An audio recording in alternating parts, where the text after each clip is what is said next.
mundo ng esports, Minana Evos is back. Dahil matapos ang 4 na season, muling nagbabalik sa playoffs ng MPL Philippines ang Minana Evos. Nasecure ng esports team ang 5th spot matapos masweep ang powerhouse Onyx Philippines. Ang naging kaganapan sa MPL Philippines tutukan sa report na ito.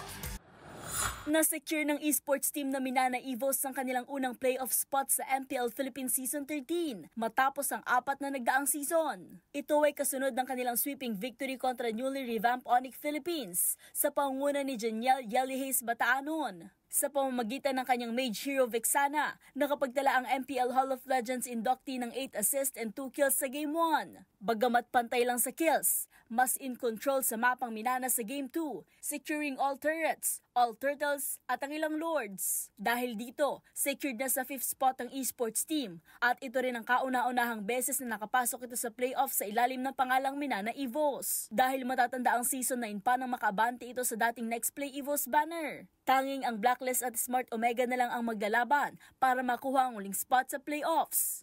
Samantala, narito ang kasalukuyang standing ng mga esports team kung saan naunguna pa rin ang defending champions AP Bren with 9 wins and 3 losses. Nasinundan ng Echo also with 9-3 at pumangatlo ang Onyx with 8-4. Narito ang naging resulta ng mga laro sa Week 6 ng MPL Philippines Season 13.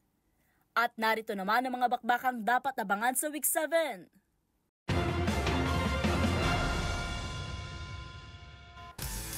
At yan ang mga latest updates sa mundo ng sports. Para sa MBC TV Network News, ito si Mili Borja, sama-sama tayo, Pilipino.